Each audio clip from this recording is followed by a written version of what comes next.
Magandang gabi po sa lahat. Nagbabalik ulit tayo dito sa ating maiwagang channel po, Samuel Soriano TV29 po. Ayan. Para mag-discuss ng coins kung magkano lang kanyang presyo sa ating mga online selling. Isa naman tayong kolektor. Magandang gabi po sa lahat. Ayan. Pag-usapan natin barya ngayon, ito po ay barya po ng 5 centimos po ni Melchora Aquino. Ayan. Nakapalog po ito sa ang bagong lipunan series. Ayan. 5 centimos ni Melchora Aquino, ang babaeng kauna-unahang nailagay sa pera po. Ayan, siya po si Melchora Aquino. Yan ang ating pag-usapan, 5 centimos po, year 1978. Ayan, pero bago yan, tayo magpapasalamat muna sa lahat ng ating tagapagsubaybay dito sa ating munting channel. Ayan, lalo-lalo na ang aking mga subscriber dyan. Thank you so much sa inyo lahat. Mabuhay po kayo and God bless. Magandang gabi po. Maraming salamat din po sa nanonood doon sa ating FB page. Ayan, Samuel Soriano sa aking FB page po. Maraming salamat sa lahat ng tumutugon at nanonood po doon, lalo-lalo ng aking mga followers. Thank you so much sa inyo lahat. Magandang gabi po.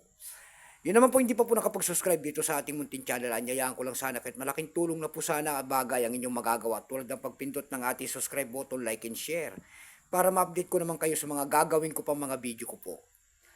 Ayan, ito po ay ating pag-uusapan. Tingnan natin kung magkano ng kanyang presyo po sa ating mga online selling. Pero bago yan, kilalanin mo muna natin siya. Issue po nito ay Philippines po, period Republic 1946 up to date po. Type nito standard circulation coins years 1975 hanggang 1978. Ayan. Bali nito 5 centimos. Nakapalog po sa bagong lipunan series. Currency piso 1967 up to date po. Kung saan gawang materialis ang gawa sa pera na yan. Kung anong ginawang materialis dyan. Ito po ay brass. May bigat lamang itong 2.5 grams, may habang 19 mm. May kapal po naman itong 1.4 mm. Hugis po niyan ay scallop with 8 notches. Ayan, orientation niyan ay middle alignment. Itinigil naman ang paggamit sa barya na yan ng Pilipinas noong January 2, 1998. Number N-4355, reference number KM-260. Ayan. Ito pong year 1978 na ito po ay 33%. Kung ilang piraso naman ang ginawa sa barya na yan, ito po ay 61,838,000 piraso po. May price na rin po yan doon sa ating numista. Binigyan na po ng presyo ng ating mga kolektor.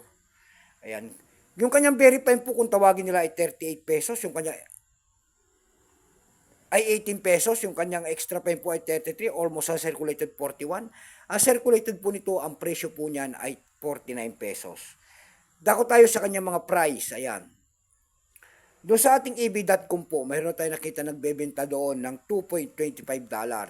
Dako naman tayo sa ebay.com PH dito sa Pilipinas. Sa ebay.com PH po, mayroon tayo nakita nagbebenta na doon ng 432 pesos.